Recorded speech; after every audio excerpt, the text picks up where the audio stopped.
First in USA Today, one of my pet peeves throughout much of my broadcast career has been job training centers. I hear about the need for job training centers, job retraining centers. And I've always said, why do we need those?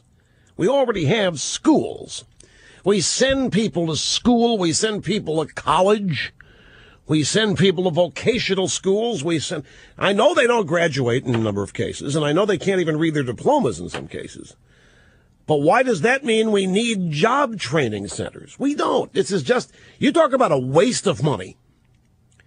And there's a story from USA Today. The federal government spends $18 billion a year on 47 separate job training programs run by 9 different agencies. All but 3 programs overlap with others to provide the same services to the same population. According to the Government Accountability Office of GAO, they found that little is known about the effectiveness of the programs because half of them haven't had a performance review since 2004. Only 5 of them have ever had a study to determine whether job seekers in the program do better than those who don't participate in the job training program. Here's just one example of how we're spending $18 billion and we don't have any idea whether it's working or not. Senator Tom Coburn, Republican, Oklahoma. Managing that patchwork of federal programs is a network of 575 business-led local workforce boards running 1,300 one-stop job centers.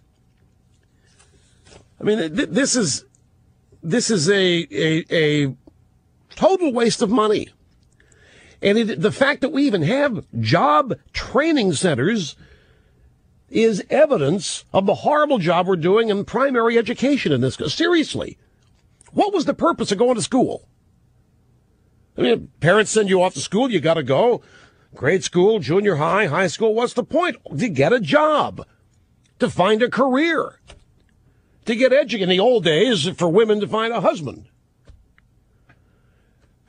Now, the purpose of school is to get 3 square meals a day paid for by your neighbors, get the kids out of the house so you can run around and do whatever you want to do. And while they're at school, teach them conflict resolution, self-esteem classes, and how rotten Ronald Reagan and Republicans are, and what a wonderful guy Bill Clinton is, and Lewinsky's are now fine. Oh, and by the way, you want to have an abortion? Here's where you go to get one. Oh, by the way, want to have sex? Here's a condom. And here's a little video on how to do it. And we wonder why these little young skulls full of mush come out and can't find work. Have to go to a job training center. And who runs these job training centers? Who's in there? Could it be union personnel? It's just a place to dump money, and it's totally unnecessary if we have a decent education system in the first place.